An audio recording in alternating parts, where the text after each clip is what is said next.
मार्च महीने में जब ईरान का वॉर स्टार्ट हो गया था, उसमें भारत के क्रूड ऑयल इंपोर्ट्स का डेटा क्या रहा, कनाडा ने अपना कौन सा नया इमिग्रेशन बिल पास कर दिया है जिसकी वजह से भारत सरकार काफी खुश है, और कितने खालिस्तानी सपोर्टर्स कनाडा से भागने की तैयारी करने वाले हैं। श्रीलंका की गवर्नमेंट के लिए भारत ने कौन सी अनाउंसमेंट की है, एंड इसके अलावा भी काफी सारी इंपॉर्टेंट अपडेट्स आ रही हैं जो आपको मेन स्ट्रीम न्यूज चैनल्स के ऊपर एक साथ देखने को नहीं मिलेंगी, इसलिए वीडियो को एंड तक देखिएगा।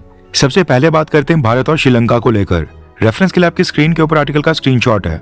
भारत के वाइस प्रेसिडेंट सीपी राधाकृष्णन इस समय श्रीलंका के दौरे के ऊपर गए हुए हैं, और न्यूज निकल कर आ रही है कि इन्होंने कोलंबो में श्रीलंका के प्रेसिडेंट दिस्यांके के साथ मीटिंग में इंडिया श्रीलंका गैस पाइपलाइन के ऊपर नेगोशिएशंस रीस्टार्ट कर दिए हैं।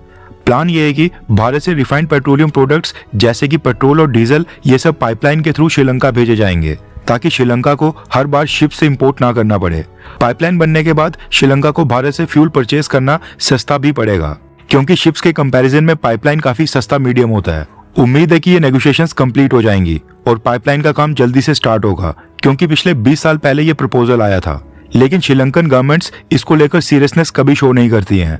2003 में पहली बार ये प्रपोजल आया था, लेकिन श्रीलंका की पॉलिटिकल इंस्टेबिलिटी की वजह से ये लगातार लटकते गया था।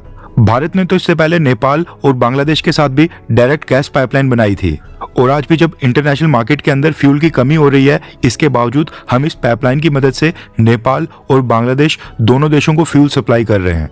श्रीलंका के साथ अगर इस गैस पाइपलाइन की बात पक्की हो जाती है तो ये पाइपलाइन तमिलनाडु के रामेश्वरम से श्रीलंका के त्रिनकोमाली तक बनेगी, जिसमें लगभग 45 से 50 किलोमीटर पाइपलाइन समुद्र के अंदर बिछानी पड़ेगी।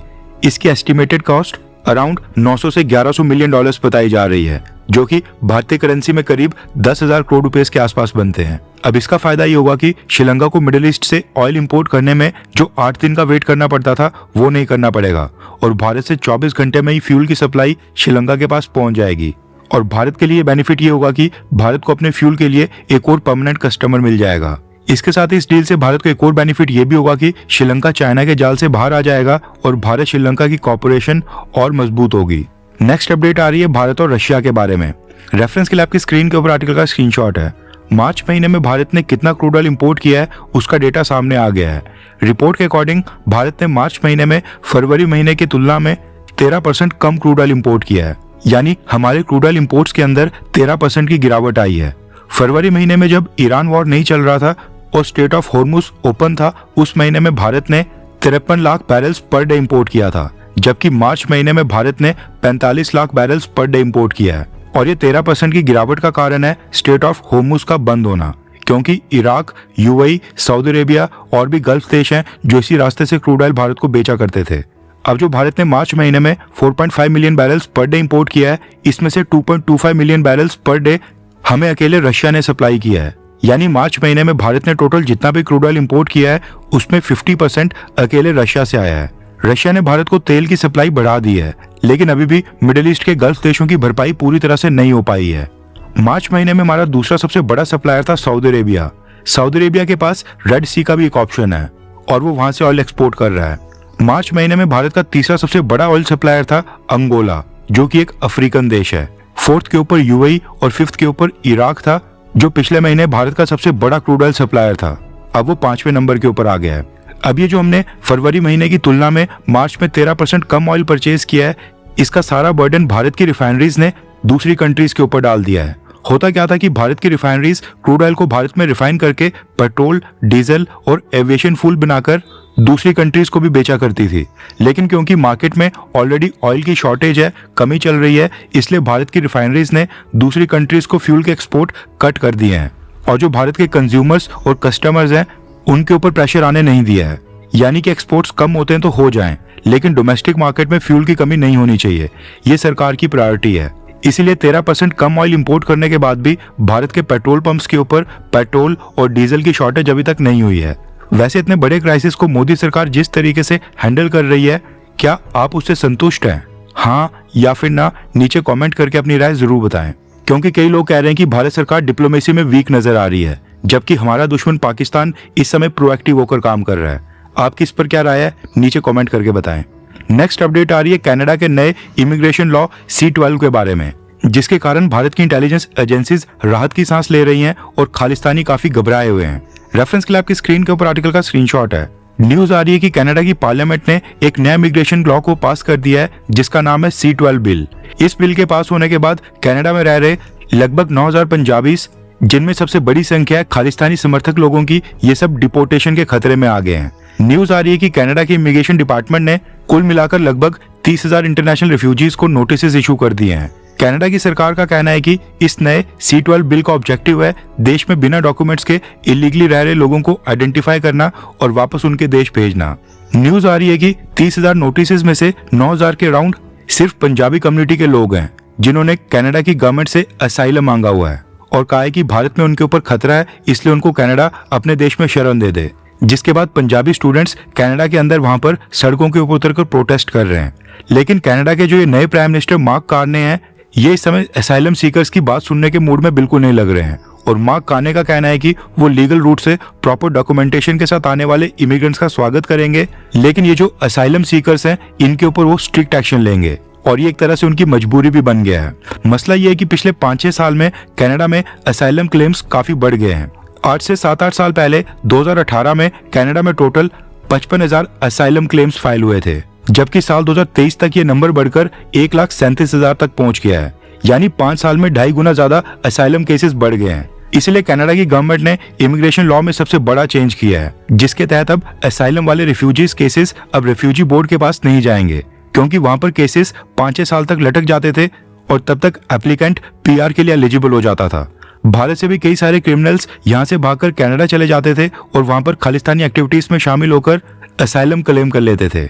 इसके अलावा पंजाब से गए स्टूडेंट्स अपनी 2-3 साल की स्टडीज कंप्लीट करने के बाद अगर उनको वहां पर जॉब नहीं मिलती थी, यानी स्टडी वीजा अगर उनका वर्क वीजा में कन्वर्ट नहीं होता था, तो वो वर्क वीजा ना मिलने के बाद उन सबको भारत ना आना पड़े, इसलिए वो वहां पर असाइलम रिक्वेस्ट फाइल कर लेते थे और फिर वो केस कोर्ट्स के अंदर सालों तक चलता था, जिसके बाद वो वहां पर PR के लिए एलिजिबल हो जाते थे।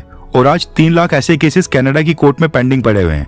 पंजाब से जाने वाले स्टूडेंट्स असाइलम सीकर्स की लिस्ट में सबसे टॉप के ऊपर हैं और ये सब कनाडा के अंदर असाइलम मांगते हुए भारत में अपने ऊपर खतरा बताते हैं, पॉलिटिकल परसिक्यूशन या फिर रिलीजियस थ्रेट का हवाला देते हैं और कहते हैं कि भारत में इनको भारत की सरकार सिखिज्म को फॉलो करने नहीं दे रही है। कनाडा की सरकार ने ये जो नया बिल लाया है, इस C-12 बिल ने इसी 4 से 5 साल वेटिंग पीरियड को खत्म कर दिया है। अब किसी भी पर्सन को कनाडा में एंटर होने के बाद 1 साल के अंदर ही असाइलम क्लेम करना होगा। ऐसा नहीं है कि अगर स्टडी वीजा खत्म हो गया है या फिर वर्क परमिट खत्म हो गया है तो उसके बाद कोई भी मुंह उठाकर असाइलम क्लेम करके 5 से 6 साल तक वहीं पर बैठा रहे। साथ में ये जो पंजाब के लोग वेस्टर्न कंट्रीज में जाकर असाइलम क्लेम करते हैं, वहां पर शरण मांगते हैं, उसकी वजह से भारत की इमेज भी काफी खराब होती है। क्योंकि जब कोई व्यक्ति कनाडा या फिर अमेरिका की कोर्ट में खड़ा होकर कहता है कि भारत में उनको खालिस्तान मसले के कारण भारत की सरकार उनको परसिक्यूट कर रही है या फिर उनकी जान को भारत के अंदर खतरा है और मोदी सरकार सिख धर्म और खालिस्तान को टारगेट कर रही है, तो इससे इंटरनेशनल स्टेज के ऊपर भारत की बदनामी होती है। फिलहाल तो कनाडा की गवर्नमेंट ने 9,000 पंजाबीज को नोटिस भेज दिया है। अब ये देखना इंटरेस्टिंग होगा कि इनमें से डिपोर्ट करके कितने लोगों को कनाडा भारत वापस डिपोर्ट करता है, यानी भारत भेजता है। नेक्स्ट अपडेट आ रही है भारत और यूक्रेन के बारे में। रेफरेंस के लिए आपकी स्क्रीन के ऊपर आर्टिकल का स्क्रीनशॉट है। यूक्रेन के प्रेसिडेंट व्लादिमीर ज़ेलेंस्की ने अनाउंस किया है कि उनका देश भारत के साथ एक सिक्योरिटी पैक्ट साइन करने वाला है। व्लादिमीर ज़ेलेंस्की के अकॉर्डिंग भारत और यूक्रेन के बीच ये जो डिफेंस एग्रीमेंट साइन होना है, ये ऑलमोस्ट कंप्लीट होने वाला है और इस समय इसके लीगल फ्रेमवर्क के ऊपर बात हो रही है। ज़ेलेंस्की ने कहा है कि भारत भी यही चाहता है कि यूक्रेन वॉर का कोई पीसफुल रेजोल्यूशन निकले। ज़ेलेंस्की ने कहा है कि भारत भी यही चाहता है कि यूक्रेन वॉर का कोई पीसफुल रेजोल्यूशन निकले। भारत हमारे लिए बहुत ही इंपॉर्टेंट देश है, ये कहना है यूक्रेनियन प्रेसिडेंट का। भारत के विदेश मंत्रालय या फिर हमारी डिफेंस मिनिस्ट्री ने अभी तक यूक्रेन के साथ किसी भी डिफेंस एग्रीमेंट के बारे में कोई भी जानकारी नहीं दी है। अब क्योंकि ये स्टेटमेंट सीधा यूक्रेनियन प्रेसिडेंट से आई है, इसका मतलब है कि जरूर बैकएंड के ऊपर भारत और यूक्रेन के बीच किसी डिफेंस एग्रीमेंट के ऊपर बात हो रही होगी। अभी पिछले हफ्ते यूक्रेन के secretary of the national security and defence council रुस्तेम Umerov Bharat की यात्रा पर आए थे और उन्होंने हमारे NSA अजीत डोवाल सर के साथ मुलाकात की थी। अब वो विजिट ज्यादा हाई प्रोफाइल नहीं थी और ईरान वॉर के कारण उसके ऊपर कोई चर्चा भी नहीं हुई। जैसे इस डिफेंस एग्रीमेंट के ऊपर कोई भी नई अपडेट आएगी, हम आपको इन्फॉर्म कर देंगे। अगर आपने हमारे चैनल इंडियन अफेयर्स को अब तक सब्सक्राइब नहीं किया है तो प्लीज कर लें। जहां तक बात है यूक्रेन के साथ टाइज की, तो इस समय हमें ये नहीं भूलना चाहिए कि यूक्रेन के 6 सिटीजन्स इस समय NIA की कस्टडी में है और भारत की जेलों में बंद हैं, जो नॉर्थ ईस्ट और म्यांमार बॉर्डर के पास वहां पर रिबल ग्रुप्स को आर्म ड्रोन्स की ट्रेनिंग दे रहे थे। यहाँ तक अगर आपने हमारी वीडियो देख ली है तो इसका मतलब है कि आपको हमारी ये वीडियो काफ़ी अच्छी लगी होगी। भारत की फॉरेन पॉलिसी, हमारी अर्थव्यवस्था और डिफेंस से संबंधित काफ़ी सारी इंपॉर्टेंट न्यूज़ होती हैं जो बाकी चैनल्स कवर नहीं कर रहे हैं या फिर बाकी चैनल्स मिस कर देते हैं। हम वो सारी इंपॉर्टेंट न्यूज़ कवर करने की कोशिश करते हैं। प्रॉब्लम ये है कि अब हम चीज़ों को थोड़ा और प्रोफेशनल लेवल के ऊपर लेना चाहते हैं, टीम को बड़ा करके चैनल के ऊपर अपग्रेड्स करना चाहते हैं ताकि और भी बेटर और प्रोफेशनल वीडियोस आपके लिए हम लाते रहें। हम चाहते हैं कि बेटर रिसर्च करके ग्लोबल थिंक टैंक्स की रिपोर्ट्स, इंटरनेशनल पॉलिसी पेपर्स और ग्लोबल लेवल के ऊपर भारत के लिए कौन सी चुनौतियां आ रही हैं उसको डिटेल में स्टडी करके आप तक और बेटर तरीके से पहुंचाया जाए। इसके लिए हमें रिसर्च, एडिटिंग और कंटेंट क्वालिटी को इम्प्रूव करना होगा और उसके लिए टीम भी एक्सपैंड करनी होगी। ऑनेस्टी के साथ मैं आपको बताना चाहता हूँ कि हमारे पास इस चैनल को नेक्स्ट लेवल के ऊपर लेने के लिए जुनून और जज्बा ये दोनों ही हैं। एक दिशा भी है जिसकी तरफ हम आगे बढ़ना चाहते हैं, लेकिन फंड्स की कमी आ रही है। हमें बस आपके सपोर्ट की जरूरत है जो आप हमारे चैनल का मेंबर बनकर हमें दिखा सकते हैं। हमने इंडियन अफेयर्स चैनल के ऊपर मेंबरशिप स्टार्ट कर दी है और मेंबरशिप को ज्वाइन करने का लिंक वीडियो के डिस्क्रिप्शन में दे दिया गया है, जहां से आप बहुत ही आसानी से चैनल को ज्वाइन कर सकते हैं।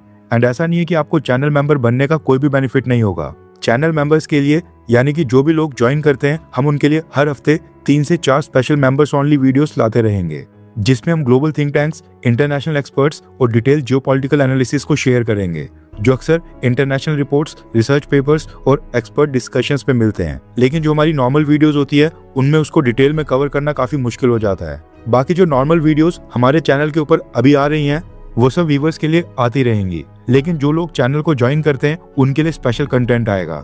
आई होप आप लोग मेंबरशिप को ज्वाइन करके हमें सपोर्ट करेंगे ताकि हम आपस में एक साथ मिलकर इस चैनल को नेक्स्ट लेवल के ऊपर ले जाएं। ज्वाइन करने का लिंक डिस्क्रिप्शन में है। जय हिंद, वंदे मातरम।